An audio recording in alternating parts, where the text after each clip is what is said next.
지금까지는 정치적인 부분이었다면 이재명 대표의 법적인 부분도 한번 더 살펴보겠습니다. 제가 여러 차례 말씀드립니다만 이재명 대표가 구속을 면했다고 해서 그 혐의에 대해 면죄부를 준 셈이 아니기 때문에요. 민주당 혹은 이재명 대표 측이 재판부에 감사를 표하기에는 아직 이른 시점인 건 분명합니다. 그런데 영장 기각 직후에 민주당 사람들이 이런 말을 했었습니다. 인권의 최후 보루라는 사실을 명징하게 증명해 주신 사법부에 깊은 감사의 말씀을 드립니다. 이제는 상대를 죽여 없애는 그런 전쟁이 아니라 진정한 의미의 정치로 되돌아가기를 바랍니다. 다시 한번 대한민국의 헌정 질서를 굳건하게 지켜주시고 현명한 판단을 해주신 사법부에 다시 한번 깊이 감사드립니다. 너무도 당연하고 합리적 결정입니다. 사법정의가 아직은 살아있다는 것을 확인했습니다. 현명한 판단을 해주신 재판부께 진심으로 감사드립니다. 한마디로 직접 증거가 없고 굳이 구속할 필요가 없다는 것입니다.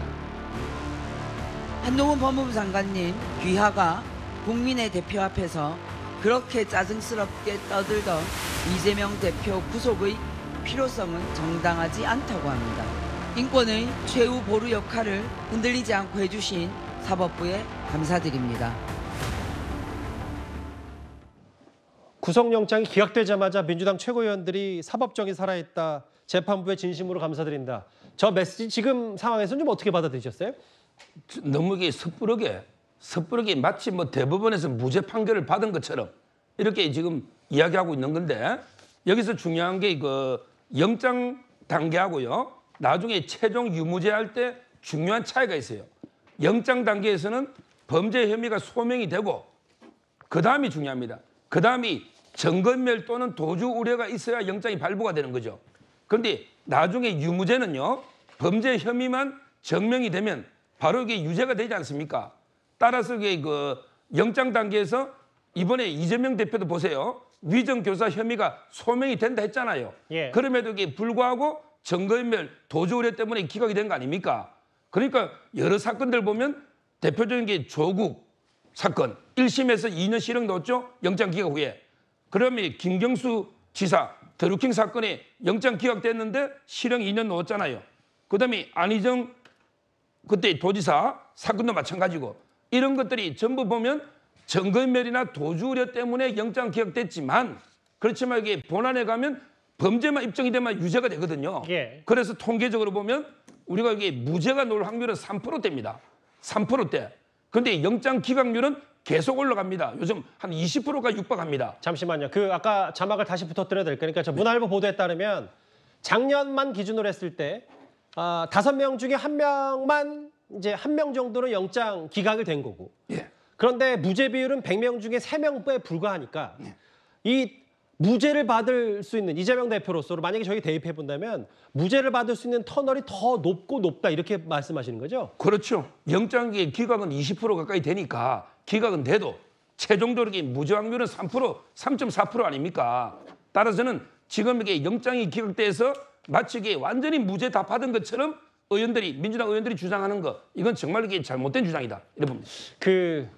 항상 저희가 얘기하는 구속 여부도 사실은 유무죄를 판단하는 것도 아닌데다가 반대로 생각하면 구속을 면했다고 해서 면죄부를 받거나 무죄가 입증된 건 아니니까. 그래서 이제 계속 여당에서 얘기하는 게 밑에서부터 봤을 때 문재인 정부의 김은경 전 장관, 안희정 전 지사, 오거돈 전 시장, 김경수 전 지사 다 구속 면했어도 나중에 최종 확정됐거나 조 전 장관은 1심에서 유죄가 났기 때문에 이런 사례를 들고 있습니다. 어떻게 좀 반박하시겠어요? 아마도 구속영장 기각 후에 무죄가 된 사례도 많을 거예요. 저건 지금 유죄가 된 사례들만 모아놨기 때문에 저는 그렇다고 보고요. 다만 법무부 장관이라든가 윤석열 대통령도 너무 섣부르게 야당 대표에 대해서 확정적 범죄자인 것처럼 대우했어요. 말 그대로 이제 영장이 기각되니까 아니 영장 기각 후에 다시 유죄 판결 받을 가능성이 높다. 너무 조금 좀 저잡한 그런 옹졸한 얘기 같고요. 국민적 판단은 어느 정도 끝났다고 봅니다. 마치 한동훈 장관이 증거가 차고 넘쳐서 체포동의안만 통과되면 곧 영장받고 구속될 거라고 거의 확신을 주지 않았습니까, 국민들에게. 그런데 바로 기각이 됐고 기각 사유도 백현동 사건 같은 경우도 구체적 직접적 증거가 부족하다는 것이고 쌍방울 사건도 공모를 했는지 관여의 정도 이런 것들이 다 불분명하다는 거잖아요. 그러면 검사의 한동훈 장관의 이제까지 주장에 비추어 봤을 때 굉장히 부족한 부분이 맞다라고 이제 영장 기각이 된 것이기 때문에 어느 정도 국민적 판단이 됐다라고 생각되고요. 법원에 넘어가서 서로 간의 피해자의 방어권을 통해서 적절하게 잘 법리적 공방을 해서 판결이 나오면 그때 다시 판단할 수 있는 것이지 예. 지금에서는 한동훈 장관의 기존의 어떤 주장들이 KO패를 당한 것이다라고 말씀드립니다. 알겠습니다. 뭐 해석, 뭐 완승 완패, 뭐 판정승 비겼다, 뭐 이런 해석의 여지는 뭐 많아서 일단 이승훈 변호사께서 그렇게 보시는군요. 서정욱 변호사님, 이번 주제 마무리하기 전에 이 얘기만 하나 짚고 갈게요. 왜냐하면 이재명 대표가 구속은 면했고 이제 병상에서 어느 정도 단식 회복 중이긴 한데 회복하고 복귀하더라도 재판부터 먼저 임해야 되거든요. 그런데 이제 곧바로 이어지는 게 바로 6일에 첫 재판이 있는 성남FC 불법 후원금 의혹이 있고 13일에 공직선거법 위반 혐의 재판이 있는데 물론 재판이 최대 많은 것도 많은 거지만 6일 첫 재판 혹은 13일 재판 이재명 대표 바로 나올 수 있는 겁니까? 안 나오는 거예요? 모르겠어요. 그거는 이제 건강 문제로 뭐 본인이 결정할 문제인데 원래는 이제 피고인이 출석 안 하면요 예. 재판이 안 됩니다. 그렇기 때문에 이제는 나갈 거로는 이제 보이는데 지금 이제 시청자 우리 국민께서요 범죄의 개수 있잖아요. 예. 범죄가 몇 개냐 이걸 재수론이라 하거든요. 정확하게 제가 말씀드리면 기존계의 범죄가 9개예요. 예. 왜 개수를 어떻게 따지느냐?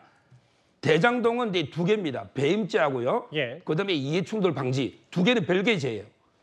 그다음에 그 위례는 하나입니다. 부패 방지. 그다음에 성남 FC는 4개예요. 예. 뭐냐면 이게 네이버, 차병원, 두산, 푸른, 위례 4개 기업은 다 별개의 범죄입니다. 그러니까 하나가 무죄돼도 예를 들어 이게 네이버는 무죄돼도 두산은 유죄가 될 수 있잖아요. 그것도 큰 거죠. 따라서 이런 식으로 보면 그게 9개예요. 후원금이 불법이냐 아니냐를 각 회사마다 다 따로 회사마다 판단한다. 사정이 틀리잖아요. 예. 그러니까 별개의 범죄라 그래요. 이걸 실체적 경합이라면. 그다음에 이번에 건은 범죄가 4개입니다. 뭐냐면 이게 그 백현동 있잖아요. 예. 요거는 이게 배임 하나고요. 그다음에 쌍방울은 2개로 봐야 돼요. 뭐냐면 이게 500만 불하고 300만 불은 틀립니다. 예. 500만 불은 경기도 걸 대납인 거고 300만 불은 이제 북한의 방문 목적이잖아요. 예. 시점이나 재수로를 보면 이게 2개예요. 따라서 저는 이번에 4개 위정교사까지요. 그다음에 기존에 9개, 13개를 무죄를 봐야 돼요. 그중에 1개만 유죄 넣어도 무기징역까지 가능한 죄들이 많습니다. 예. 뇌물 1억이 넘으면 무기징역이잖아요. 그만큼 1개에 3.4%, 100분의 3.4잖아요. 이걸 이게 10몇 개를 다 무죄 받는다?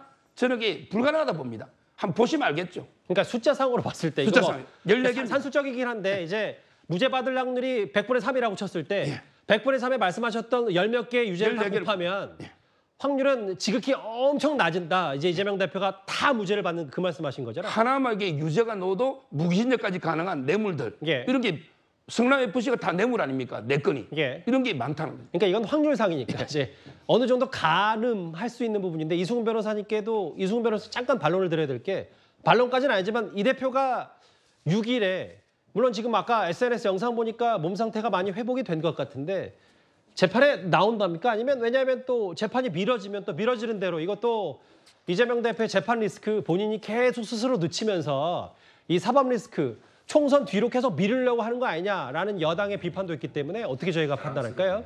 아마 이제 내일 정도 병원에서 퇴원할 수도 있을 것 같은데요. 예. 성남 FC 사건 같은 경우는 6일이 첫 재판이기 때문에 참석이 좀 어려울 수도 있을 것 같아요. 근데 그 이후에 공직선거법 위반 재판 때부터는 충실하게 참석할 것으로 보여지고요. 특수부 사건 수사의 경우에는 굉장히 어떤 한 사람에 대한 수사를 해서 죄명을 굉장히 많이 만들어요. 그게 또 특수부의 또 전문적인 기술이기도 하는데요. 특수부 사건 수사가 또 무죄 확률이 훨씬 훨씬 일반 재판보다 훨씬 많은 것으로 알고 있어요. 그렇기 때문에 뭐 서정호 변호사님처럼 열 몇 개나 돼 있는데 무죄가 다 나오겠느냐라고 하는데 현실적으로 저도 사건을 한 적이 있습니다만 진짜 다 무죄가 나오는 경우도 있어요. 그건 예. 뭐냐면 굉장히 무리한 수사를 했을 때 어떻게 해서든 결과를 만들어내기 위해서 결과를 맞춰놓고 수사했을 때는 무리한 진술들을 받기 좋거든요. 근데 무리한 진술들을 받아놓으면 그분들이 또 증언에 나와서 검찰에서의 진술을 또 애매모호하게 변경하는 경우들이 많아요. 예. 검찰을 눈치를 보면서도. 그럼에도 불구하고 그런 측면에서 뭐 개수가 많으니까 못 빠져나갈 것이다. 이것은 실은 저는 별 의미 없는 얘기다라고 말씀드립니다. 알겠습니다. 뭐 이제 병상에서 나와서 이재명 대표가 복귀하자마자 재판부터 임해야 되는 상황인 건 맞는 것 같은데요. 이재명 대표의 지지자들 얘기와 앞으로 재판 일정까지 하나하나 첫 번째 이슈로 만나봤습니다.